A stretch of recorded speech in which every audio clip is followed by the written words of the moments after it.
once he starts, he's okay. So just tell him they moved to Los Angeles. Go ahead.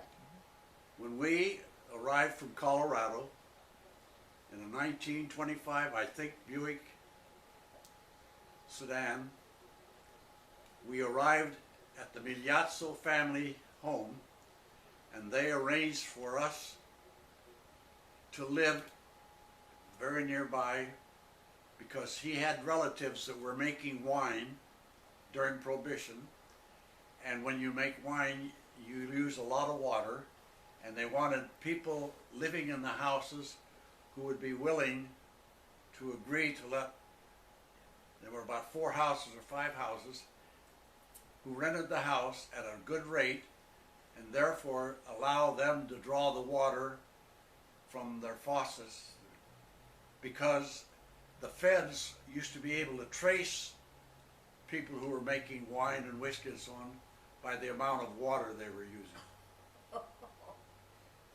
We didn't live there too long because Papa bought a grocery store, or started a grocery store in Inglewood, and we moved from that house that we first arrived at to the house on Trinity Street. And Papa was not in the bootlegging business. He had a legitimate grocery store, but he did make wine for himself, and he told, you know, Mama all about the feds, so she had some understanding, because after all, she had only been here 6 years when we arrived in California.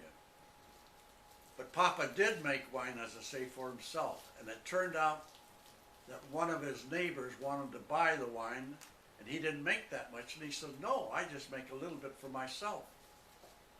And the man got angry and turned Papa's name into the feds.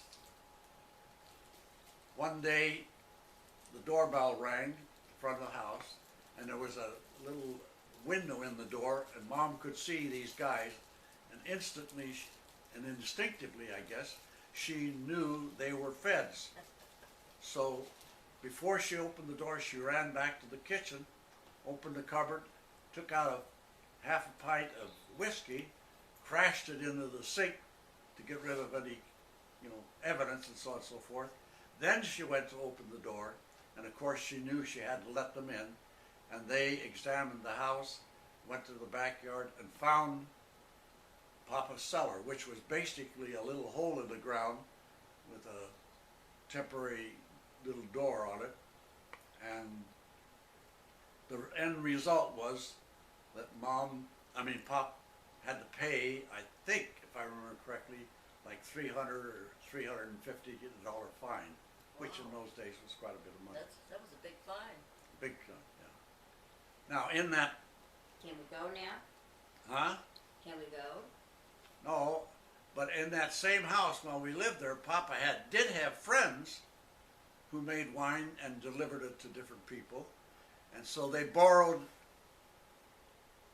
her, Josephine, they borrowed me, they borrowed Mama, and they borrowed our brother John, and this man had some kind of a coupe, Johnny was a baby then? peculiar coupe car that had a seat for the driver, nothing on the right hand side, but right behind the driver's seat was like a bench seat, and all of us would be sitting on the bench with a blanket over our legs. Mama would be holding John the baby, and he would put the wine under there. And the idea was that the feds would not stop somebody driving around, who had a family with him. So I don't know how often that happened, but I do remember 1 or 2 times of that. And as I say, Papa had a legitimate business in Inglewood, and eventually we moved to Inglewood. That's part of the story. But when Papa lost the grocery stores that he had originally built, and then opened the one small grocery store in Prairie Avenue in Inglewood, he sold ice, which was actually a little building separate from the grocery store to hold ice, and then if somebody wanted to buy ice, we went out with an ice pick and chopped it up and so on and so forth. Next to that, he also built a machine to grind grapes up. And one day, this would be about 1931, Papa had to go to Spartan Final, where he used to buy his boxes of canned goods, Well, and he put me in charge. I was about 9 or 10. He put me in charge of the store while he was gone. He wasn't going to be gone very long.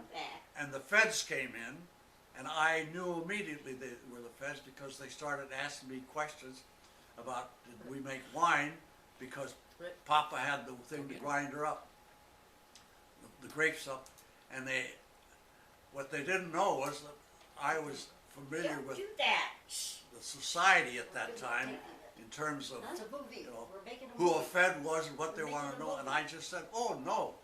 They, you know, my dad grinds it up if they want to make grape juice, or if they want to grind them up to make jelly and so on and so forth. We don't make anything around here. So you know, as I say, Mama, after 6 years here, was used to, you know, got used to the idea that there were these feds, and I was 10 years old, and I got the idea about the feds. And I gave them the right answer in terms of, you know, not getting us in trouble. That's my story on. Okay, what about the story I've heard where Mama was pushing a buggy and she had either you or Josie in it, and she was stopped, and this was in Trinidad, and arrested, and Papa had to go get her out. I don't remember that. And I must not have been there. I may have been in school when this happened. And then, you know. And I think Angelica told us the story. Is it okay Well, now to get it's out? a possibility, yeah, but I don't remember that at all. No. The story I remember, speaking of that, Mom, one day Mom and not Zia, Mrs. Migliazzo, what was her name? What did they call her? She had a We called her nickname. Nota. Nota, that's it. She and Mama, Nota and Mama were in, it was actually in the area on Trinity Street. And I don't know whether they'd been to church or something like that, and they found, I don't know whether a wallet or some money, and Can we go now? it had, you know, a fair amount of money in it. And Nota kept saying, let's ask her, or let's ask them. And Mama would say, no, no, no. Then they came about somebody looking down, and Mama says, that's the one. Ask if she lost something.